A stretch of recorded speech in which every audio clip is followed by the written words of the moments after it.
Quise creer que iba a ir abajo, pero le tiré la patada.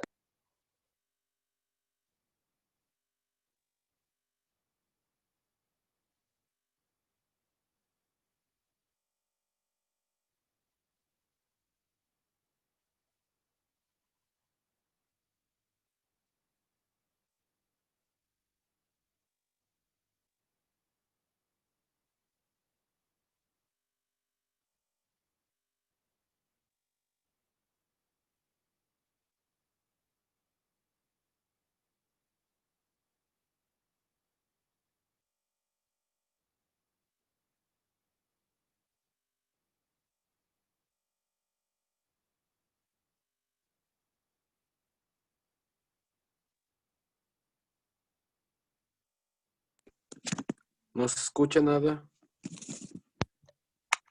Ahí sí ya me escucho, ¿verdad? Sí, ya. Vamos a ver la evaluación cuantitativa y cualitativa en esta parte del tema. La evaluación cuantitativa es un método de valoración que se basa en medidas objetivas, a menudo mediante el uso de datos numéricos y técnicas empíricas.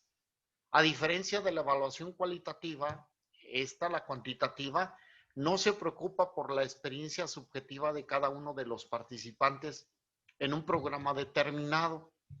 Por ejemplo, al utilizar una medida como es la media, ¿no? El promedio. Dicen, ¿cuál es el promedio de un grupo específico, segundo A de primaria? No tiene ninguna referencia para poder interferir una opinión personal. Simple y sencillamente es lo numérico, lo que aparece ahí como el promedio del grupo y punto. Entonces esto es muy importante, pero luego vamos a ver cómo eliminar la parte de la subjetividad. Entonces, continuamos. Las técnicas cuantitativas utilizan números para poder evaluar la información. Estos números son analizados a través del análisis estadístico para comprobar o evaluar hipótesis o procesos. A la vez, dar un seguimiento y verificar el progreso que se va generando. Entonces, cuando nosotros utilizamos la técnica cuantitativa, nos arroja un número, pero este número nosotros ya lo explicamos, ¿no? En términos de un promedio de grupo que llegue a ser el 6.5, ¿qué interpretación se le puede dar entonces a ese rendimiento de grupo, Andrés? Si el grupo de segundo A de primaria tiene un promedio en general de matemáticas de 6.5, ¿cuál es el análisis que se le puede dar tú como psicólogo, como observador de ese resultado? Que no se está llevando a cabo tal cual el trabajo. Por eso los resultados negativos. Así es, punto, ¿no? En cambio, si es el promedio de 9, ¿cuál es la interpretación que se le da? Que todo está funcionando bien.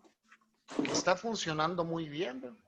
Y si fuera 10, pues que está funcionando excelente. Entonces, esta es la interpretación que se le da a un dato cuantitativo. La recolección de datos cuantitativos se basan en, uno, ¿no? Aquí, la utilización de instrumentos que son confiables y han sido validados. Nada más, utilización de instrumentos. Nosotros, para poder recopilar información acerca de un proceso donde se trata de evaluar puntualidad en un centro de trabajo. ¿Cuál es el instrumento que se puede utilizar para validar la puntualidad de los trabajadores en una empresa? Carol. Pues la asistencia. ¿Y pero cómo? ¿Con qué instrumento se pudiera estar controlando la asistencia de los empleados en una empresa? ¿Qué instrumento? Pues con el checador. Con el checador.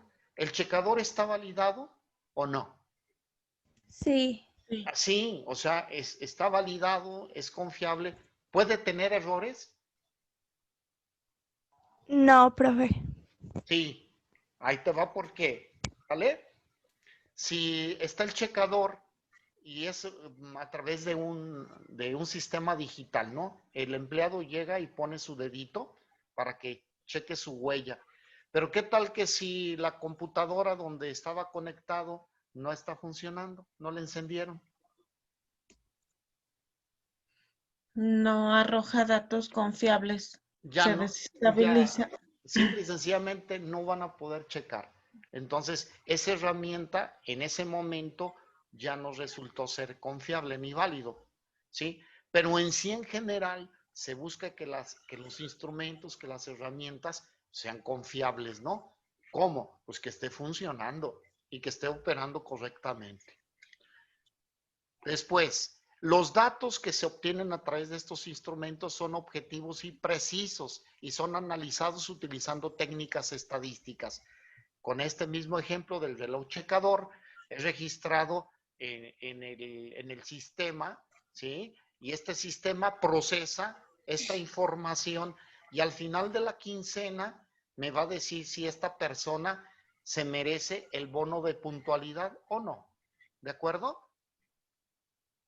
Ujú. Esto se programa, se meten esos datos para que valide la asistencia y puntualidad del registro de su huella digital en el momento de ingresar en la empresa. Y entonces me arroja nada más, ¿no? Los datos obtenidos que se obtienen son luego utilizados en técnicas estadísticas para decir, ¿es esta persona sujeta a aplicarle el bono de puntualidad? ¿Sí o no? Y punto. Y están enfocados hacia datos que son medibles y observables. ¿Sí? ¿Cuántas veces de la quincena se llegó puntual? ¿No? ¿Y cuántas no? Entre las técnicas de evaluación cuantitativa se encuentran, aquí vamos a ver diferentes técnicas de evaluación cuantitativa. Las pruebas objetivas. En relación, aquí vamos a aplicarlo a la educación. ¿Cómo elaborar una prueba objetiva? Con los ítems de la prueba deben ser elaborados cuidadosamente, ya que deben ir en concordancia con los contenidos que se pretenden evaluar. Así como aquí es importante, se tiene que evaluar que lo visto, lo que se atendió, lo que se enseñó. No se puede evaluar otras cosas. Así como también los ítems deben de estar en concordancia con el nivel de la capacidad que debieron haber alcanzado los alumnos hasta el momento en que se hará efectiva la prueba objetiva. O sea, tiene que haber concordancia de los contenidos con el nivel de capacidad que se debieron de haber aprendido, alcanzado. Si en el objetivo dice memorizar, ¿qué se tiene que evaluar? La memoria. Si el objetivo, eso lo vimos en los objetivos anteriores, ¿no? ¿Cómo pueden ser identificados? Si el objetivo fue solucionar, pues entonces la prueba tiene que ver con la aplicación, aplicar, ¿no? Aplicar. Si están en una universidad de ingeniería mecánica, ¿no? Y entonces el objetivo de la materia en ese periodo es que el alumno memorice todas las partes físicamente y las identifique del motor, de un motor de combustión de 4 tiempos, de 4 cilindros.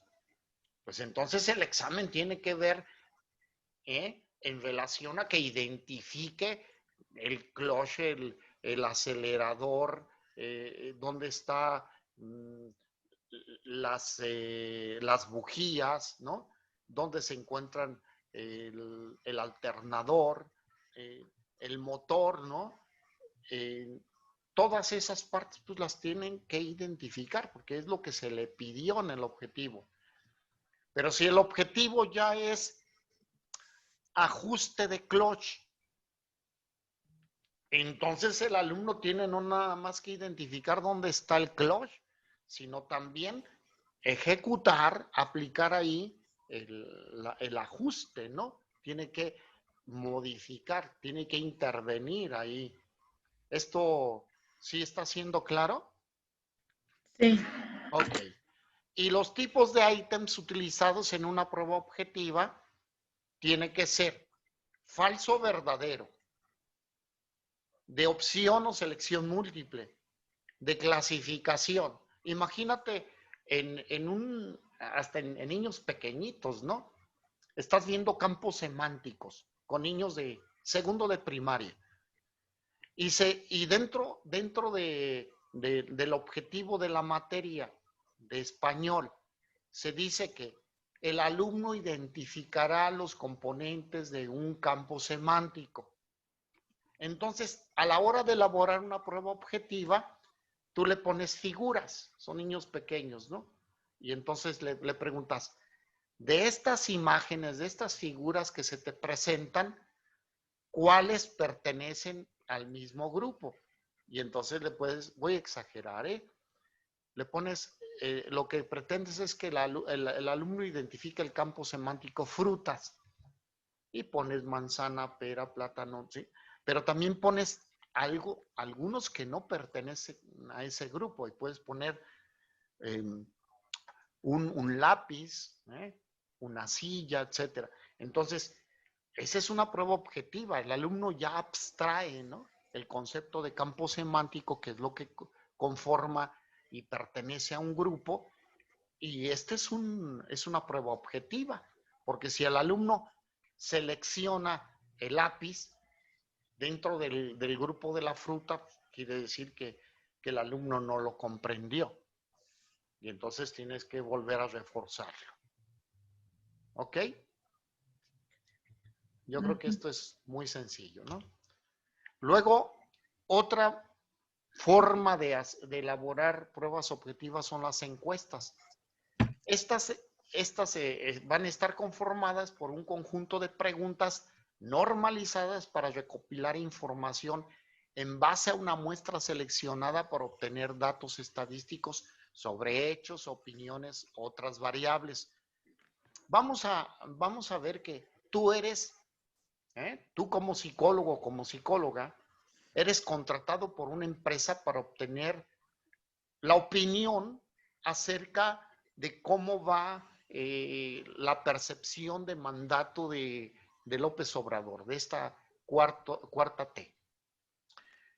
Entonces tú tienes que preguntar exactamente qué es lo que en un momento dado se quiere obtener, ¿no? Y si ¿El objetivo específico? el objetivo, ¿verdad? Si dicen, pues nada más es en relación a tu sentimiento, ¿no? ¿Cómo ves? ¿Cómo va? ¿Va muy bien? ¿Va mal? Entonces tú conformas que tu pregunta, vas a organizar a tu grupo de gentes porque nada más lo que les interesa es el sentimiento. Entonces, y formas una escala de valoración respecto de ese sentimiento, ¿no? ¿Cómo lo ves?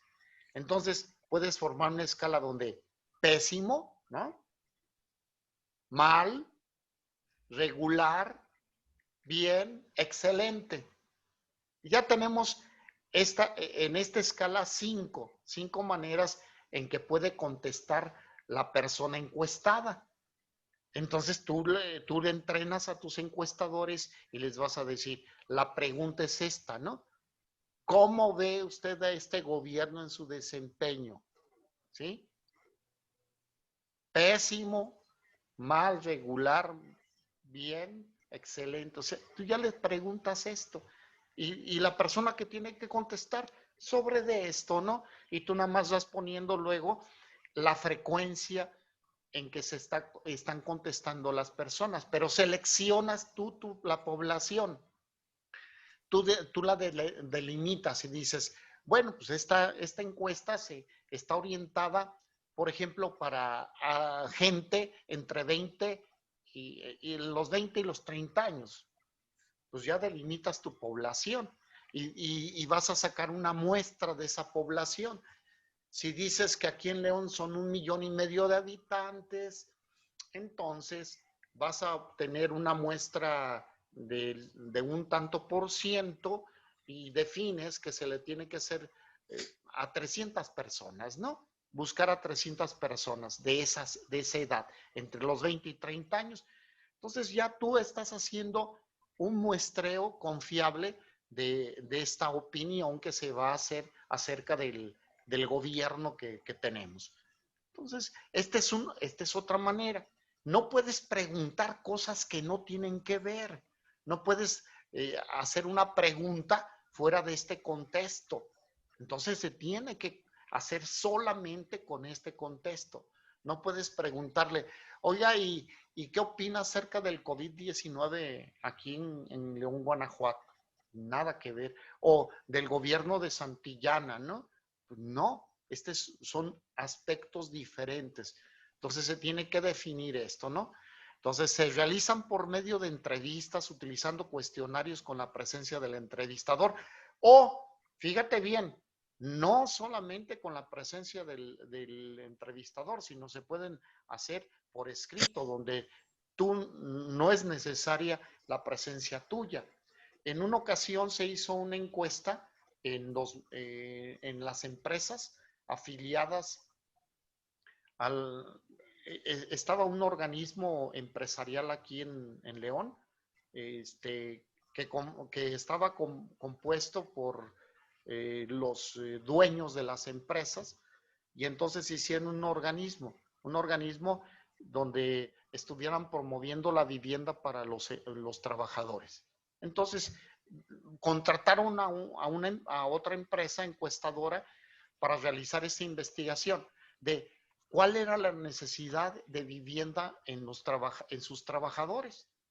Entonces se dieron a la tarea de elaborar una encuesta escrita, y ya tenían la guía, y mandaron a los encuestadores a las fábricas, ¿no? A las empresas aquí que tenían aquí en León, y entonces recopilaron sus datos, ¿no? Datos generales, nombre, edad, estado civil. Luego, entonces, ya las preguntas en concreto, su necesidad de vivienda. ¿Cuenta con vivienda propia, rentada, prestada, o ya tiene un crédito donde lo está pagando? Entonces, cuando recopilaron esta información, se dieron cuenta de la necesidad que había, en qué empresas, cuántas personas, etcétera.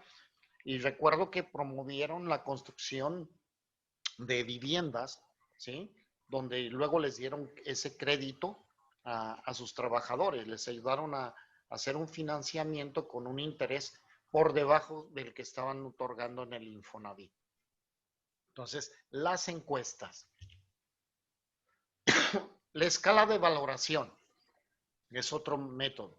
Es un conjunto de símbolos y valores numéricos donde se asignan reglas a los comportamientos de las personas a los que se les será pasada dicha escala de valoración, y esta indica si la persona posee lo que la escala mide.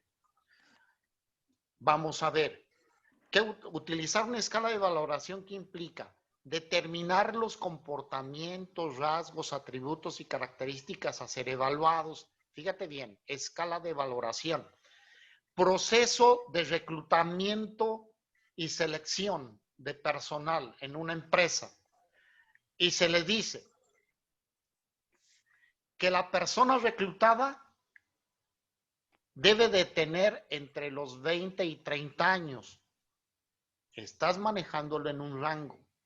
Luego, que domine en verbal y escrito, el inglés en un 80%. Pues entonces tienen que hacer una escala. ¿Cómo se va a medir ese 80% del dominio del inglés? Luego, otra escala de valoración. Titulado. Tienes otra característica. Puede ser un alumno universitario, pasante y todo, pero te está pidiendo en esa escala que sea titulado. Que tenga una estatura, ¿no?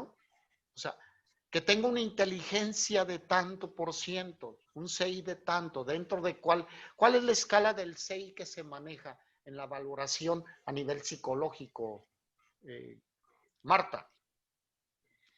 A nivel psicológico sería el control de sus emociones. No, pero a nivel de inteligencia, ¿cuál es la escala que se maneja?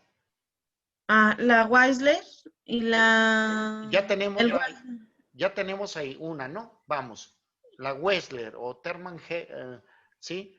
El Ajá. Terman. Vamos a ver cualquiera de las dos. ¿Cuáles son las escalas de resultados que nos arroja? Después de haber aplicado una prueba de inteligencia a una persona, nos dice, si esta persona alcanzó un nivel Ah, de de coeficiente intelectual por arriba o por debajo de un cierto porcentaje, bueno, sobre el rango de población general, y ya sobre el resultado nos va a dar si es más alto o es más bajo pero y las áreas de oportunidades que tiene. pero a ver, dime, de Terman Merrill, ¿no? Vamos a ver esa. ¿Cuáles son Ajá. el diagnóstico ya final que nos da la clasificación de una persona? Aplicas a una persona el Terman Merrill y finalmente dices, esta persona tiene un coeficiente intelectual que... Por encima o por debajo de... No, pero te tiene una clasificación. Te dice, deficiente, inferior al término medio, superior al término medio. ¿De acuerdo? Ah, ya, sí, ajá. Esa es la escala de valoración, ¿sí? Y la empresa te dice, a mí me vas a contratar personas que estén entre término medio y superior al término medio. ¿De acuerdo? Ajá. Y esa es la escala. O sea, se basan en una escala de valoración para tomar una decisión, ¿no? Entonces, pero también te pueden decir, esto es a través de inteligencia. Pero Andrés, por ejemplo, para contratar a un jefe de un departamento de contabilidad, ¿qué rasgos aquí de personalidad se pedirían para que se le diera a la persona un sí para ocupar ese puesto?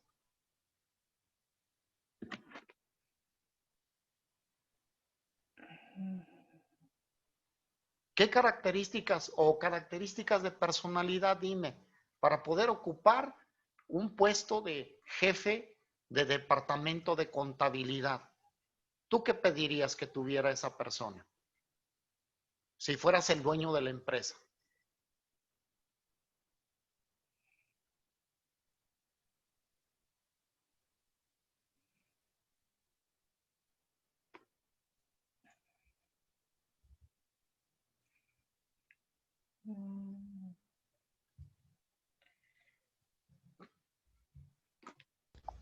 No, profe.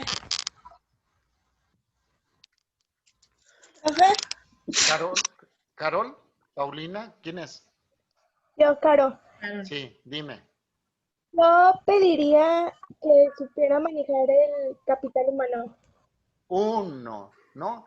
Tú dices, yo como empresaria quiero que el jefe del departamento de contabilidad sepa manejar, tenga capacidad de manejar un equipo de trabajo, ¿verdad?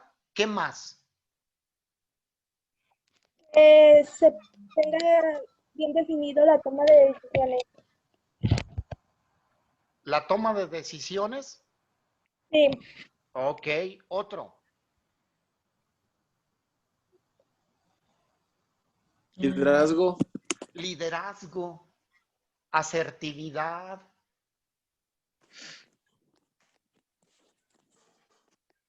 Que esté empoderado, ¿no? ¿Sí? Que sepa bien qué hacer en su trabajo. Que sepa manejar contingencias, situaciones, que tenga tolerancia a la presión. ¿Sí me explico ya cómo vamos conformando? ¿Qué es lo que pides tú como empresario? Y entonces tú como psicólogo o como psicóloga, ¿qué aplicarías para saber cómo está en estos rasgos, en estas características. ¿Qué prueba aplicarían?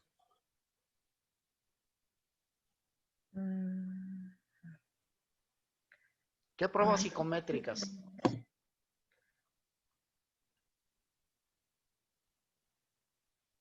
ay, ¿cómo se llama?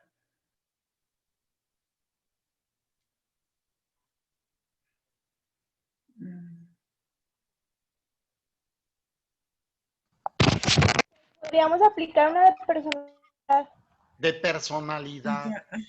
El ¿sí? MPI. Ajá. El MMPI o pruebas proyectivas, ¿no? HTP, ¿sí?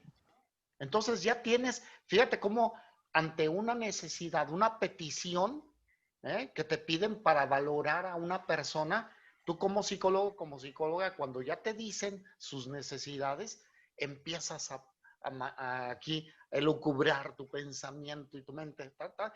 Voy a conformar una batería de pruebas de este tipo. ¿De acuerdo? Ajá.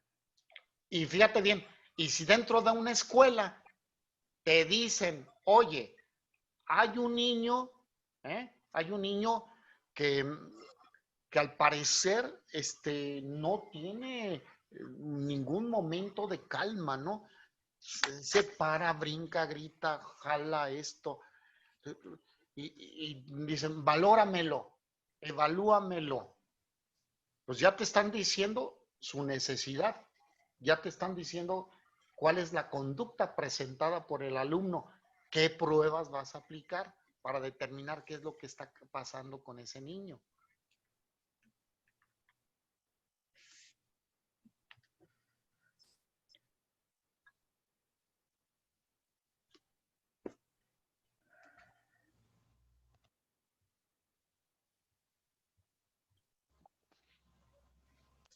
¿Qué pruebas podría aplicar? Sí, tú como psicóloga, ya te mandan el problema, ¿no? El niño está así, en estas condiciones. Quiero saber qué está pasando, por qué se está comportando así.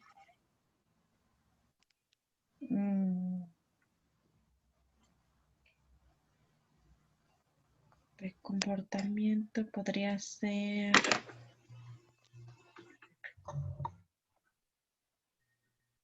también un HTP para ver cuáles son sus apegos. La falta de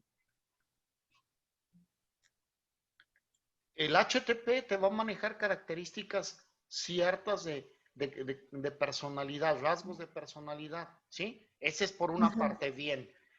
Y quiero también checar otras cosas. A lo mejor no nada más es algo emocional, a lo mejor es algo neurológico.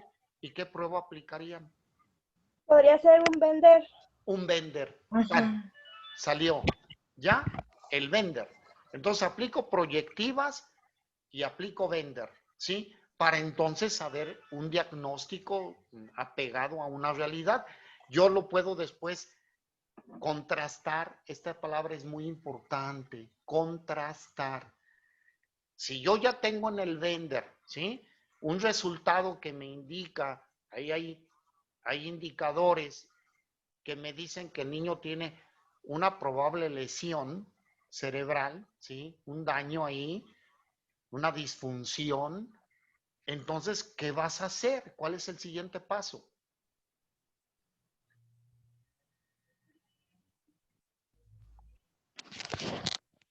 Pues buscar las estrategias, plantearnos los objetivos para poder ayudarlo. Plantear objetivos, pero yo quiero contrastar, quiero saber si mi diagnóstico está bien, lo mando a que le hagan un electroencefalograma con un especialista, un neurólogo pediátrico. Y entonces me manda el resultado y yo lo contrasto, comparo, ¿sí? ¿Sí me explico? Sí. Eso es lo Ya importante. los datos que arroje ese estudio ya serían verídicos, basados en la ciencia, ¿no? Y la estrategia ser como dice Carol. El neurólogo lo medica, pero yo también qué estrategias voy a hacer, ¿no? Para trabajar atención, concentración, ¿no? Ajá. Entonces, esto es importante. Vamos a continuar, porque, ay, Las listas de cotejo. Este es un instrumento que registra la presencia o ausencia de determinados rasgos, conductas, tareas, desempeños, acciones, procesos, capacidades, productos de aprendizaje, conductas, habilidades y destrezas. Este instrumento consiste en una serie de palabras o frases que representan aspectos establecidos con antelación para ser evaluados. Esto puede realizarse por medio de un puntaje, escalas dicotomáticas, sí o no, logrado o no logrado, por una nota o un concepto. Por ejemplo, ahí te va, rápida, una lista de cotejo en relación a una empresa, ¿no? Dice, para el ingeniero industrial que es el responsable en la planta, toda la planta productiva, una lista de cotejo sería si alcanzó la producción planeada en la semana. ¿Cómo se contesta? ¿Sí o no? ¿De acuerdo? Ujú. Ese sería un aspecto, ¿sí? Es una lista de cotejo. Tengo las tareas ahí bien definidas y mi escala es de valoraciones sí o no. ¿Se logró sí o no? Punto. ¿De acuerdo? Esa es una lista de cotejo. Otra actividad que tiene que ser un encargado en una planta, ¿sí? No nada más se alcanzó la producción, sí o no, sino otra cosa también es, en mis clientes, ¿me regresaron producto? ¿Sí o no? ¿Sí está claro? Ajá. Y de esa manera mido el desempeño del ingeniero, que es el encargado de la producción.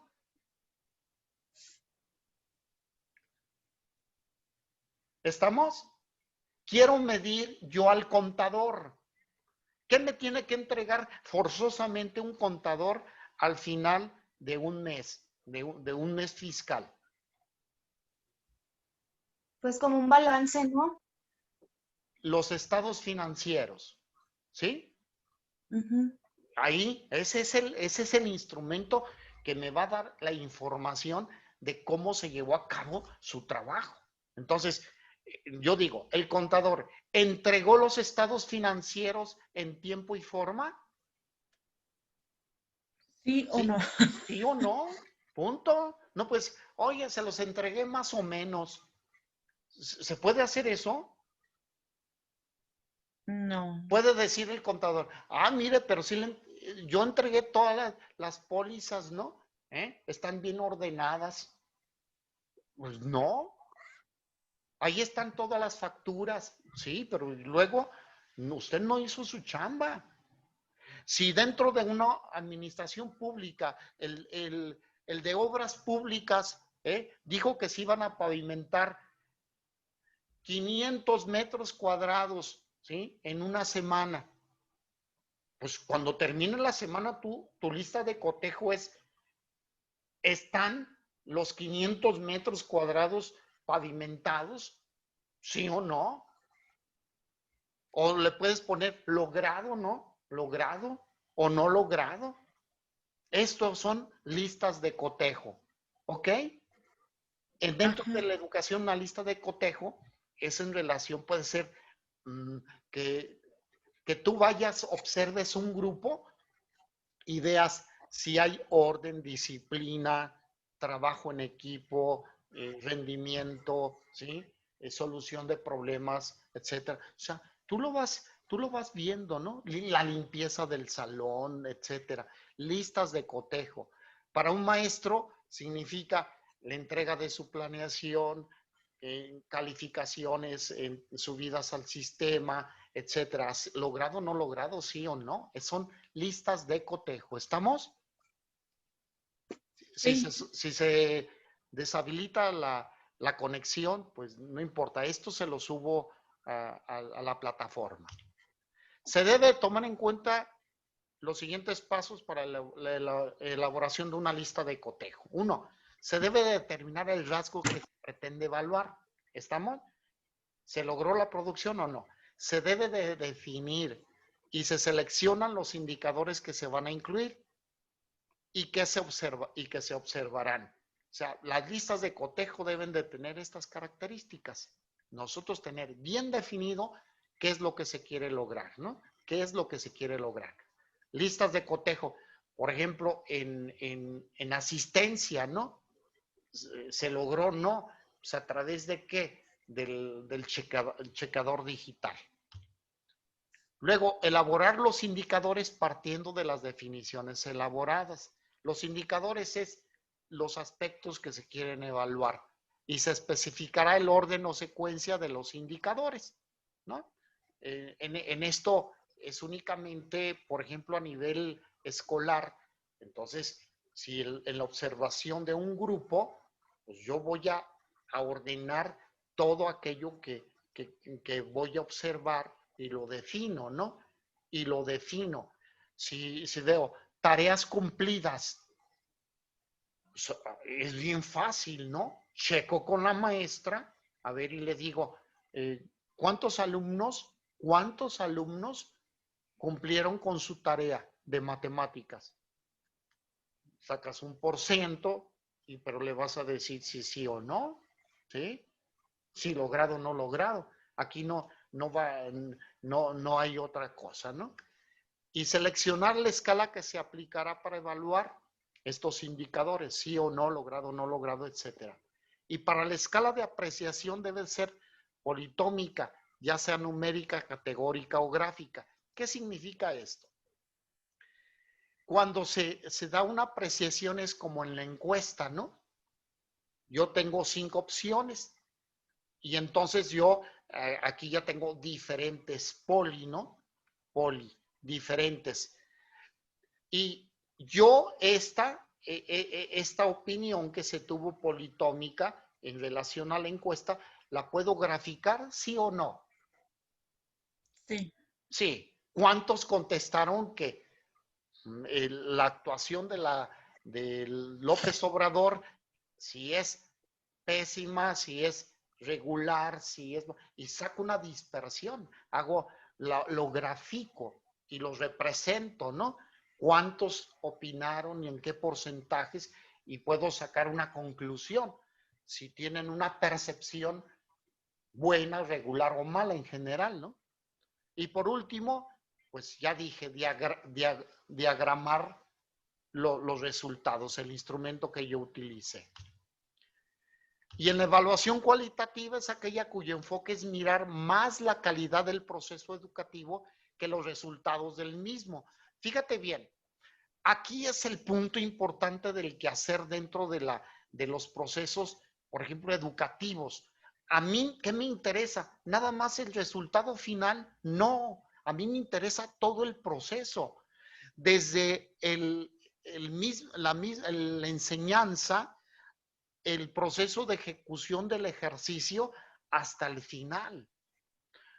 Cuando tú le enseñas, tu objetivo es que el alumno sea capaz de resolución de problemas matemáticos y que los apliquen en cuanto a la división, la multiplicación, la suma y la resta, pues entonces tú aplicas en un ejercicio que se llama solución de un problema y planteas un problema.